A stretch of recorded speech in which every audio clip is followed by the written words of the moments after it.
মুক্তি দাতা সবার খোদা যারে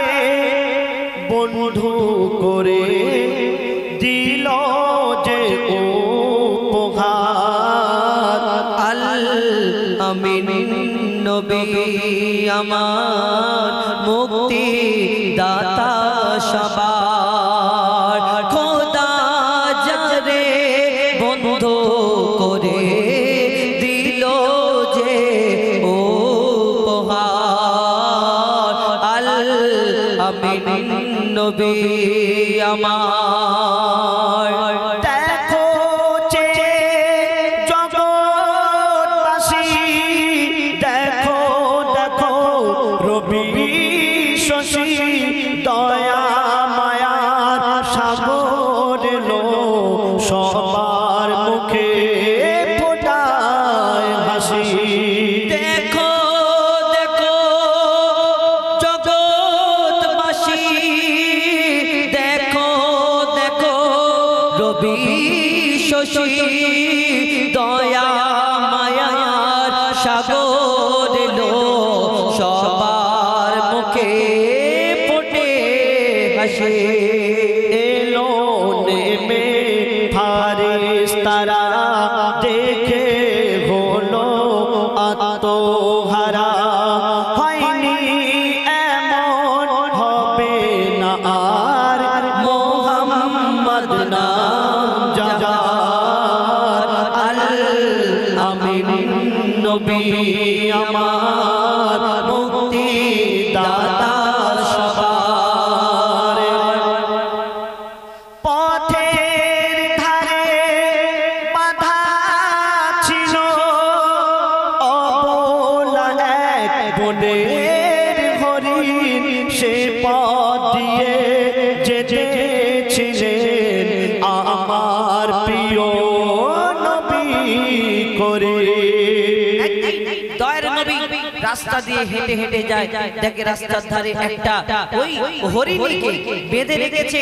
একটা শিকারী শিকার করার পরে হরিণকে বন্ধ করে রেখেছে সেই হরিণ সেই পাশ দিয়ে যখন আমার দয়ার নবী হেঁটে হেঁটে যায় আমার দয়ার নবীকে সেই হরিণ বলে যে আমার ছোট্ট ছোট্ট বাচ্চা সেই হরিণকে দেখার পরে কি হয় ঘটনা লিখছে দেখো পথের ধারে বাধা ছিল বনের হরিণ সে পথ দিয়ে যেতেছিল আমার প্রিয় নবী করিম ডেকে বলে নবীজিকে ছেড়ে দাও গো আজ আমাকে কোচি কোচি বাচ্চা আমার প্যাসে যে আছে বেকরার আল আমিন নবী আমার মুক্তি দাতা সবার দয়ার নবীকে সকলেই হরি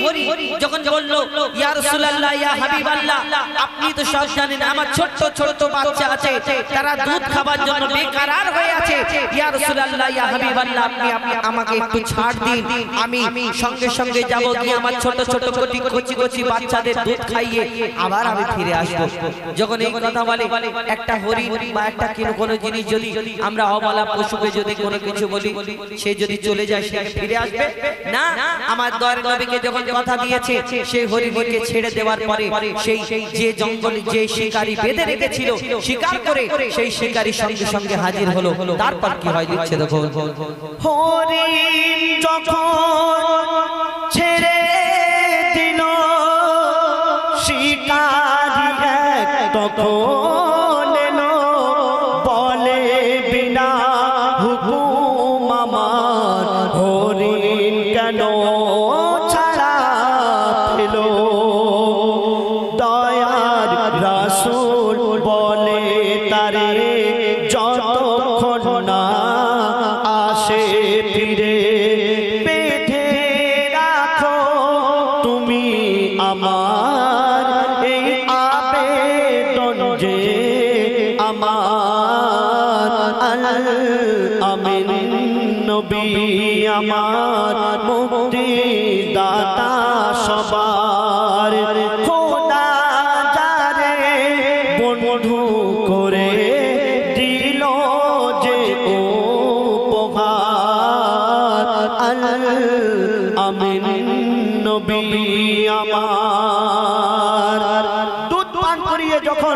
হরিণ ফিরে আসলো শিকারী দেখে অবাক হয়ে গেল আর সেই কমলা হরিণের জবান খুলে গেল আর কি বলছে শুনুন দুধ বিলায় ফিরল হরিণ যেথায় ছিল নবীজি দামিন দুধ বিলায় ফিরল হরিণ যেথায় ছিল নবীজি দামিন দেখে শিকারী অবাক হলো সেই আল আমিন অবলা হরিণ কথা বলে তুমি যে শেষ নবী হলে শিকারী শুনে লুটিয়ে পড়ে আর কলমা পড়ে বার বার আল আমিন নবী আমার মুক্তি দাতা সবার খোদা যারে বন্ধু করে দিল যে উপহার আল আমিন নবী আমার আমিন নবী আমার জগতে পিতা আছে যার কেহ নেই সখী তার মতো জগতে পিতা আছে যার কেহ নেই সখী তার মতো হে জীবন আধার লাগে তার পিতাকে হারিয়েছে যে জন জগতে পিতা আছে যার কেহ নেই সখী তার মতন জগতে পিতা আছে যার কেহ নেই সখী তার মতন এ জীবন আধার লাগে তার পিতাকে হারিয়েছে যে জন জগতে পিতা আছে যার কেহ নেই সখী তার মতন অনুভব করেছি আমি রোজ রাতে আর দিনে বিরহের এই বেদনা যার লাগে সে জানে অনুভব করেছি আমি রোজ রাতে আর দিনে বিরহের এই বেদনা যার লাগে সে জানে বেদনার অশ্রুধারায় ভাসে দুই নয়ন জগতে পিতা আছে যার কেহ নেই সখী তার মতন জগতে পিতা আছে যার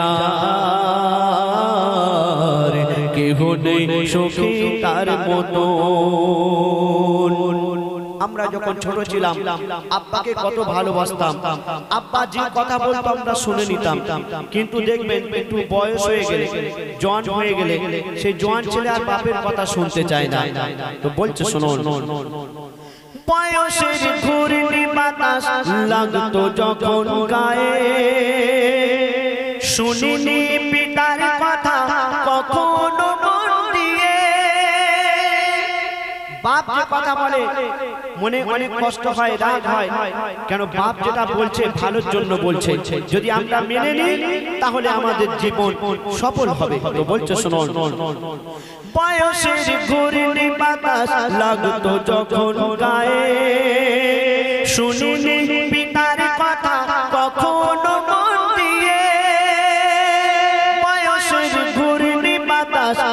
তো যখন গায়ে শুনিনি পিতার কথা কখনো মন দিয়ে মনে আজ পড়ছে আমার পিতার সেই বচন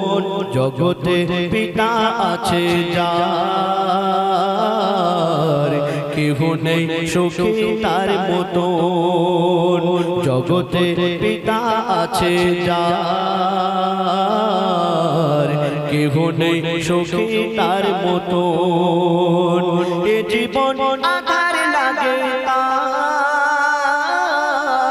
পিতাকে হারিয়েছে যে জগতে পিতা আছে যার কেহ নেই সুখী তার মতন আপনার দুনিয়াতে অনেক নাম দুনিয়াতে অনেক লোক চেনে কিন্তু কিয়ামতের দিন যেদিন আপনাকে ডাকা হবে আপনার আব্বার নামের আপনার আব্বার নাম দিয়ে আপনাকে ডাকা হবে আপনাকে সরাসরি ডাকা হবে না সেদিন আমার আপনার আব্বার নাম দিয়ে ডাকা হবে কিয়ামতের দিন আপনি আধার কার্ড করবেন আপনার পরে আপনার নামের নিচে দেখবেন আপনার আব্বার নাম লেখা থাকে তাই না কেন আপনার পরিচয় হলো আপনার আব্বা তো বলছে শোনো পিতাকে ভুলতে কেহ পারবে না সন্তান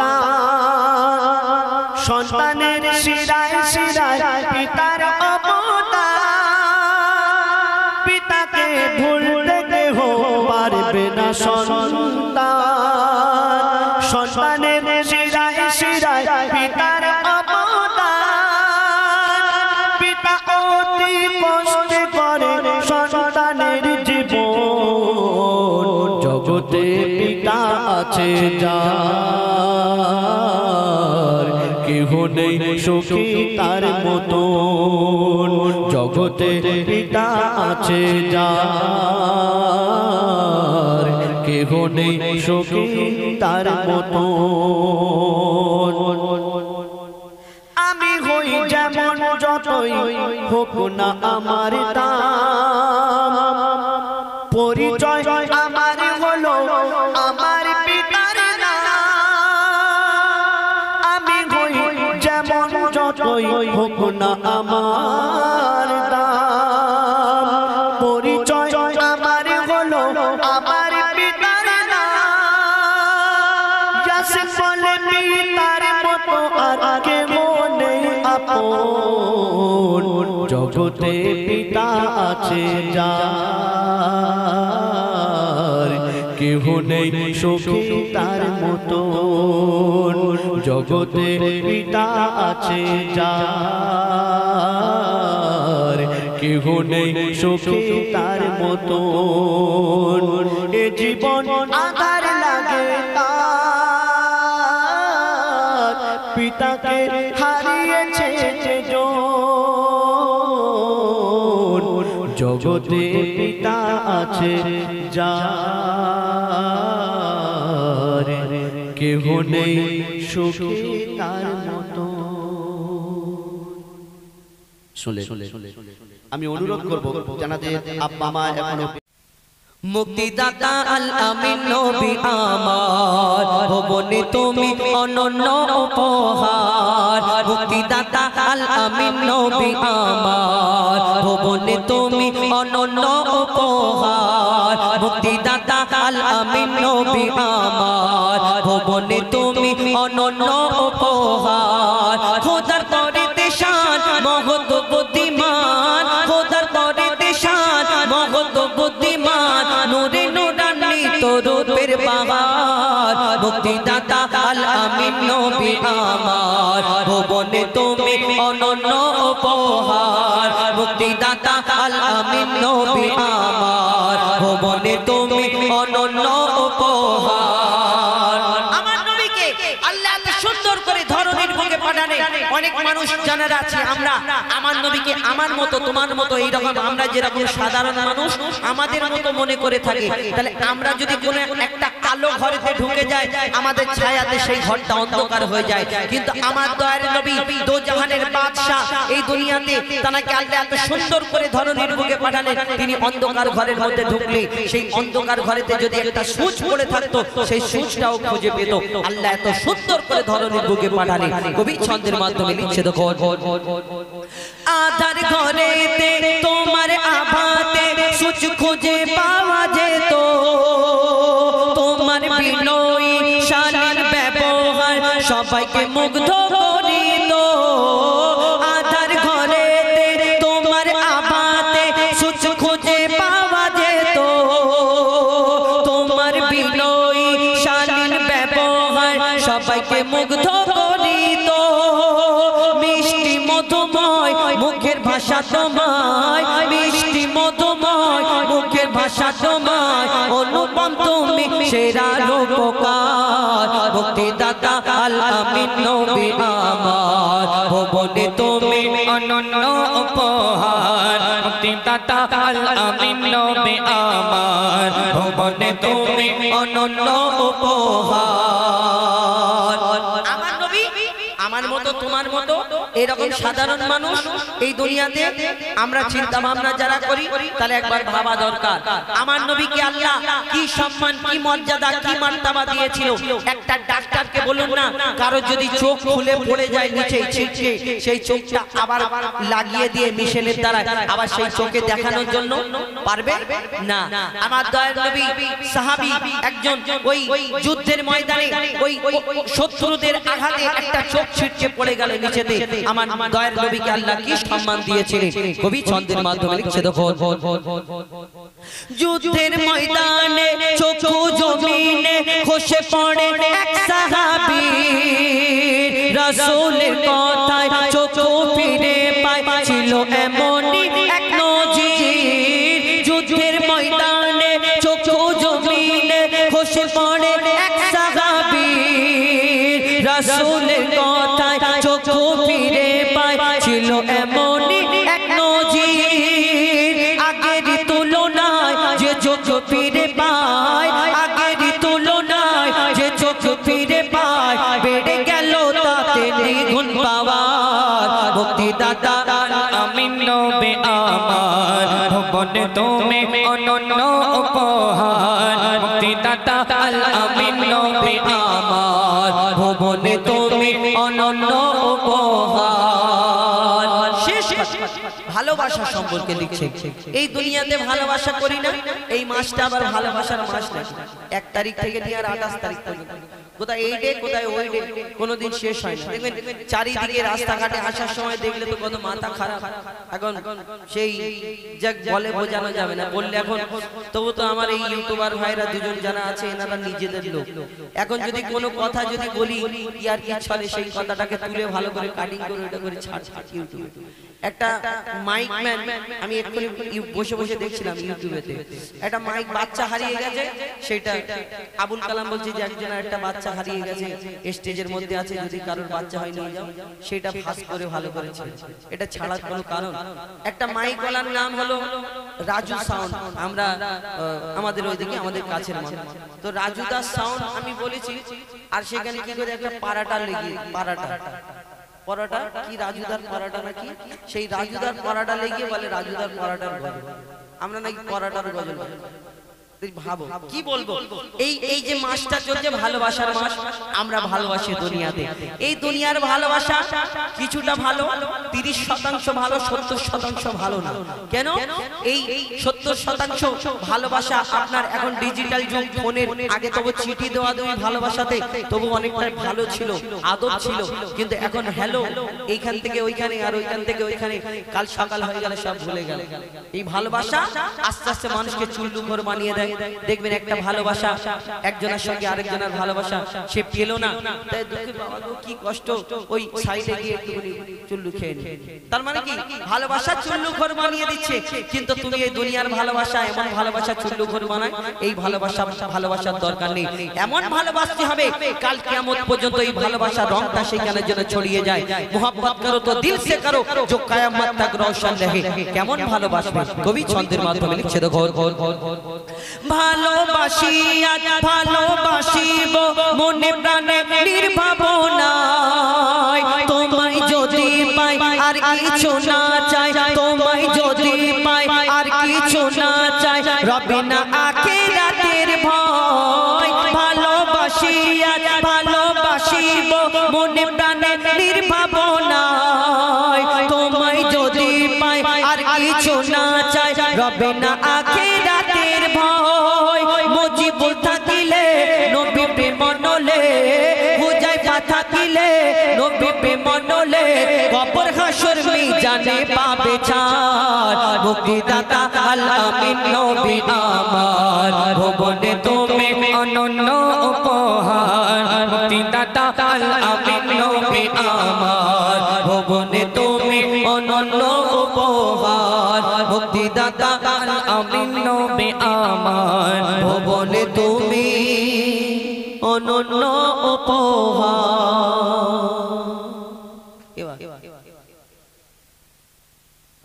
একটা ইমরানকে দাও নাকি এই ঘটনাটা তুলে ধরে মন দিয়ে শুনতে হবে তারপরে মন দিয়ে শুনতে হবে তবে বুঝতে পারবেন কিন্তু ঘটনার মাধ্যমে কি বলতে চাইছি হযরতে আলী কারামাল্লাহ ওয়াজহু নবীর জামাই এবং মা ফাতেমা নবী নন্দিনী নবীর বেটি মা ফাতেমাকে আল্লাহ কি সম্মান কি মর্যাদা কি ইজ্জত দিয়েছিলেন তো একদিন আমার নবীর বেটি মা ফাতেমা হযরতে আলী যুদ্ধে যাবে বলে ওই সবকিছু রেডি করে দেয় মা ফাতেমা সামনে হাজির করে দেয় আর হাজির করে দেওয়ার সঙ্গে সঙ্গে ওই মা ফাতেমা বলে স্বামী গো আমার একটা আবদার আছে একটা আবেদন যদি আমার একটাই প্রয়োজন একটা জামা যদি আপনি এনে দেন তাহলে বড় খুশি হব যুদ্ধ থেকে ফেরার সময় শোনার সঙ্গে সঙ্গে হযরত আলীর মনটা একটু খারাপ হয়ে গেল কেন তিনি চিন্তা করে আমি যে যুদ্ধে যাচ্ছি যদি আমি না ফিরে আসি তাহলে ফাতেমার আশাটা পূরণ হবে না তো হযরত আলীর মনটা এই কারণে খারাপ হয়েছিল কিন্তু মা ফাতেমা বুঝতে পারেনি তিনি ওই মন খারাপ নিয়ে যুদ্ধে চলে যায় আর এইদিকে ইমাম হাসান আর ইমাম হুসাইন এই ঘটনাটা দেখার পরে ছুটে ছুটে নানার দরবারে চলে যায় আমার দয়ার নবীর কাছে আর নানা যখন জিজ্ঞেস করে বলো ইমাম বলো এই হাসান এবং হুসাইন তোমার আব্বা মা কি করছিল কেমন আছে যখন জিজ্ঞেস করে আমার দয়ার নবীকে ইমাম হাসান ইমাম হুসাইন বলে নানা জান ঘরের পরিস্থিতি ভালো না কেন আমার আব্বা আজকে মনটা খারাপ করে যুদ্ধে গেছে আমার মা একটা জামা চেয়েছে এই কারণে আমার আব্বা কষ্ট পেয়েছে মনটা একটু খারাপ তাই যুদ্ধে চলে গেছে এই ঘটনাটা শোনার সঙ্গে সঙ্গে আমার দয়ার নবীর চোখ থেকে পানি ঝরে যায় আমার দয়ার নবী বড় কষ্ট পায় যে আমার বেটি ফাতেমা আমি এত কিছু শিক্ষা দিয়েছি আর আমার বেটি ফাতেমার জন্য তার স্বামী আলীর মনে কষ্ট হয় এটা কেমন করে হয় তারপর কি ঘটনা ঘটে কবি ছন্দের মাধ্যমে অতি মূল্যবান কথা লিখছে দেখুন স্বামীর মনে মা বোনেরা ব্যথা দিও না আমার নবীর ঘোষণা ঘটনা শোনো মা ফাতেমা একটু মন দিয়ে শুনতে হবে কেন এতে শিক্ষামূলক কথা আছে যারা এরকম গন্ডগোল করেন তাদের হয়তো একটু গায়ে লাগবে কষ্ট নেবেন না আমি কিন্তু হাকিকাত কথা এই হাদিসের মধ্যে যেটা এসেছে সেটা আমরা তুলে ধরছি এখন ডিজিটাল যুগ মা বোনেরা কত পরিবর্তন হয়ে গেছে আগেকারের মা বোনেরা কত ভালো ছিল আমার দাদিদের যুগে দেখতাম স্বামী যদি বাইরে থেকে কাজ থেকে ফিরতো স্বামীর পাশে এরকম দাঁড়িয়ে থাকতো কি লাগবে আমার স্বামী খাওয়া করে দিই একটু গামছা দিই একটু পানি দিই প্রয়োজনটা মিটিয়ে দিত এখন ডিজিটাল যুগ মোবাইল দেখে দেখে আমার মা বোনেরা পরিবর্তন হয়ে যাচ্ছে বউরা আগের মতো আর নেই আগের থেকে চেঞ্জ হয়ে যাচ্ছে সমান সমান অধিকার চাই আর যদি এখনকার নারীরা এরকম যদি স্বামী বাইরে থেকে কাজ থেকে ফেরে আর বিদেশ থেকে যদি ফেরে আর যদি ওই স্ত্রী একটু কাজের বেগ থাকে কাজের চাপ থাকে এসে যদি বলে হ্যালো মনির মা কচির মা আমার লুঙ্গিটা কোথায় যদি জিজ্ঞেস করা লুঙ্গিটা যদি দেখা যায় তখন এরকম কাজ করতে করতে শুধু এরকম কেন তোমার চোখে 40 হয়েছে দেখাবো না টাকা বলো এই কথা যে বলো জোর করে কষ্ট দাও স্বামীর মনে যখন ভিতরে যাবে গুড়গুড় গুড়গুড় করে আওয়াজ হবে মনে করে আল্লাহ একবার ছেড়ে দাও আমার কোচির আব্বার পা ধরে পড়ে থাকবো জীবন ভোর ছাড়বো না যতদিন না ক্ষমা করে আল্লাহ তোমাকে পাঠাবে যাও কে কোচির বাপের পা ধরে ক্ষমা চাও না অত সহজ না ঘটনাটা মন দিয়ে শুনতে হবে লিখছে দেখো স্বামীর মনে মা বোনেরা ব্যথা দিও না আমার নবীর ঘোষণা ঘটনা শোনো মা ফাতেমা ঘটনা শোনো মা ফাতেমা মনে মা বোনেরা ব্যথা দিও না আমার নবীর ঘোষণা ঘটনা শোনো মা ফাতেমা ঘটনা শোনো মা ফাতেমা কি ঘটনা শুরু হয় কবি ছন্দের মাধ্যমে লিখছে দেখো যুদ্ধ করতে যাবে আলী হাতে নিল তলোয়ার যুদ্ধ করতে যাবে আলী হাতে নিল তলোয়ার মা ফাতেমা স্বামীর কাছে করলো এমন আবদার মা ফাতেমা স্বামীর কাছে করলো এমন আবদার যুদ্ধ থেকে ফেরার পথে আসবে যখন ঘরে একটি নতুন কাপড় কিনে আনবে আমার তরে একটি নতুন কাপড় কিনে আনবে আমার তরে এই কথা শুনে হযরত আলী বড় দুঃখ পায় যদি আমি শহীদ হয়ে যাই কে আনবে বলো কাপড় তোমার কে আনবে বলো কাপড় তোমার স্বামীর মনে মা বোনেরা ব্যথা দিও না আমার নবীর ঘোষণা ঘটনা শোনো মা ফাতেমা যুদ্ধে চলে যায় কষ্ট নিয়ে আর এইদিকে ইমাম হাসান ইমাম হোসেন ছুটে ছুটে আমার নবীর দরবারে পৌঁছে যায় তারপর কি হয় কবি ছন্দের মাধ্যমে লিখে দেখো দুঃখ ভরা হৃদয় নিয়ে আলী গেল রনে দুঃখ ভরা হৃদয় নিয়ে আলী গেল রনে নানার কাছে ছুটে এলো হাসান হোসেন নানার কাছে ছুটে এলো হাসান হোসেন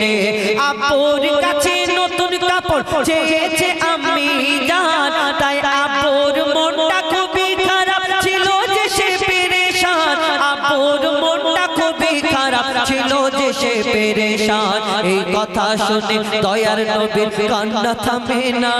কি ভুল করলো ফাতেমা কি করলে বলো বেটি আমার কি করলে বলো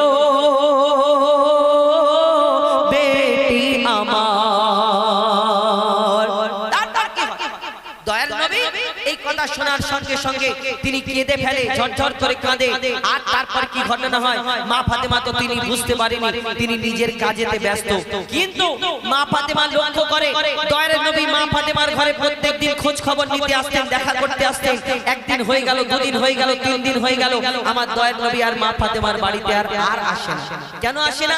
তিনি তো মনে কষ্ট পেয়েছেন দুঃখ পেয়েছেন কিন্তু মা ফাতেমা এই কারণটা বুঝতে পারেনি যে আমার আব্বা কেন আসে না মা ফাতেমা ছুটে ছুটে ছুটে ছুটে নবীর কাছে পৌঁছে যায় নবীর কাছে পৌঁছানোর সঙ্গে সঙ্গে দয়ার নবী অন্যদিকে তাকিয়ে থাকে মা ফাতেমার দিকে তাকিয়েও দেখে না সেদিন কি বলেছিল কবি ছন্দের মাধ্যমে আরো কি লিখছে দেখো মা ফাতেমা ছুটে এলো আব্বা জানের কাছে দুঃখ ভরা হৃদয় নিয়ে দুঃখ ভরা হৃদয় নিয়ে আলী গেল রনে নানার কাছে ছুটে এলো হাসান হোসেন নানার কাছে ছুটে এলো হাসান হোসেন আপুর কাছে নতুন কাপড় চেয়েছে আমি জান তাই আপুর মনটা খুবই খারাপ ছিল যে সে পেরেশান আপুর মনটা খুবই খারাপ ছিল যে সে পেরেশান এই কথা শুনে দয়ার নবীর কান্না থামে না কি ভুল করলো ফাতেমা কি করলে বলো বেটি আমার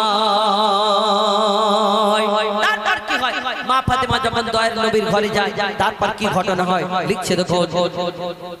যার মুখ না দেখে ঘুমাতো না দয়ার নবীজি আমার রাতের পরে রাত কেটে যায় মুখ দেখে না ফাতেমা রাতের পরে রাত কেটে যায় মুখ দেখে না ফাতেমা মা ফাতেমা ছুটে এলো আব্বা জানের কাছে তবু বেটির মুখ দেখে না পিছন ফিরে আছে তবু বেটির মুখ দেখে না পিছন ফিরে আছে বলছে নবী ও গো বেটি বাড়ি চলে যাও আগে স্বামীর কাছে ক্ষমা চাও তবে করবে ক্ষমা আল্লাহ আমার তবে করবে ক্ষমা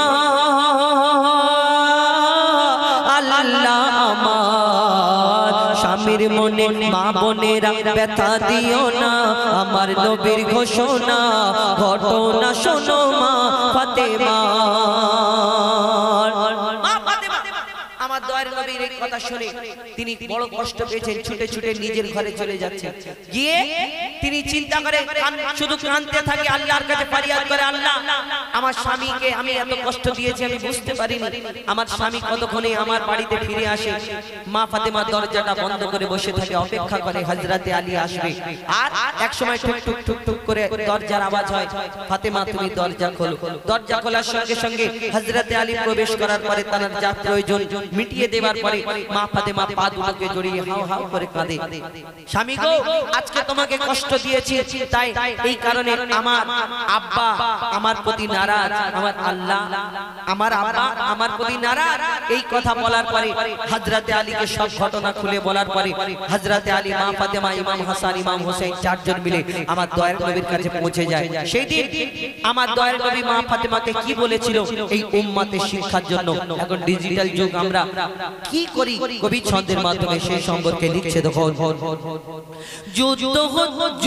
হতে হযরত আলী এলো যখন ঘরে, চাইছে ক্ষমা মা ফাতেমা পা দুটোকে ধরে, চাইছে ক্ষমা মা ফাতেমা পা দুটোকে ধরে, ক্ষমা করে দাও আমারে আর করব না এমন ভুল, তোমার মনে ব্যথা দিলে ব্যথা পাই গো খোদার রাসূল, তোমার মনে ব্যথা দিলে ব্যথা পাই গো খোদার রাসূল। আলী ফাতেমা হাসান হোসেন নবীর কাছে যায়, নবী মোর দেখে শান্তি পায়, এমন ভুল কখনো করো না গো আর, এমন ভুল কখনো করো না গো আর, স্বামীর মনে মা বোনেরা ব্যথা দিও না, আমার নবীর ঘোষণা ঘটনা শোনো মা ফাতেমা। সবশেষে দয়ার নবী মা ফাতেমাকে সেদিন কি বলেছিলেন মন দিয়ে শুনতে হবে। এখন আমরা স্বামীকে যে কষ্ট দিই, এই যে স্বামী কি জিনিস আমরা কিন্তু জানি না। আল্লাহ বলছে আমার পরে কারোকে যদি সিজদা করার হুকুম দিতাম, ও নারী তোমার স্বামীর কদমে তোমাকে সিজদা করার হুকুম দিতাম, অনুমতি দিতাম, এই দুনিয়াতে একটা ছেলে তার মায়ের খেদমত করতে পারবে সারা জীবন, কিন্তু একটা মেয়ে বিয়ের পরে মায়ের খেদমত কিন্তু করতে পারবে না। কিন্তু আল্লাহ বলে শোনো ও নারী, তোমাকে আরেকটা অপশন খুলে দিই, সেটা হলো তোমার স্বামী, তোমার স্বামীকে যদি রাজি করতে পারো তোমার জান্নাতের রাস্তা সোজা হয়ে যাবে। এখন গরিব মানুষ যদি স্বামী হয়, কিছু কিছুতে যদি দেরি করে বাপের বাড়ি ফোন করে বলে কি গরিব মানুষ আমার স্বামী কপালে জুটিয়েছো, কই আমাদের ওখানে এত ভেড়ি ছিল, ভেড়ি বলে এগুলো, এই ভেড়িতে যদি গলায় কলসি ঢুকিয়ে ভেড়িতে ডুবিয়ে মেরে ফেলে দিতে তাহলে আমি ভালো ভালো থাকতাম, মরে যেতাম ভালো হতো। এই রকম স্বামীর ঘরেতে বিয়ে দেওয়ার কি দরকার? তোমার স্বামী গরিব বলে তুমি বাপের বাড়ি মালিশ করো। এখন ঝামেলা হলে স্ত্রীরা কি বলে, স্বামীকে বলে তুমি আমার জন্য কি করেছো, সারা জীবন আমাকে কি দিয়েছো, সারা জীবন ছেলেগুলো ঘাস কাটলো তোমরা সব কিছু করলে, তাই না? কবি ছন্দের মাধ্যমে শেষ কথায় লিখছে, দেখো বলছে নবী আল আরাবী শোনো বেটি ফাতেমা, বলছে নবী আল আরাবী শোনো বেটি ফাতেমা, আলী যদি আজ তোমাকে না করি তো ক্ষমা, আলী যদি আজ তোমাকে না করি তো ক্ষমা, আমি তোমার আব্বা তোমাকে ক্ষমা করতাম না, আমি তোমার আব্বা তোমাকে ক্ষমা করতাম না, স্বামীকে যে দুঃখ দেবে আমি তাকে চিনব না, স্বামীকে যে দুঃখ দেবে আমি তাকে চিনব না। কেমন শিক্ষা দিয়ে গেল নবী দো জাহান, শুনে রাখ মঈদুল ইসলাম বলছিল না মা ফাতেমা, বলছিল না মা ফাতেমা, স্বামীর মনে মা বোনেরা ব্যথা দিও না, আমার নবীর ঘোষণা ঘটনা শোনো মা ফাতেমা, ঘটনা শোনো মা ফাতেমা, ঘটনা শোনো মা ফাতেমা। শোনো আপনাদের সঙ্গে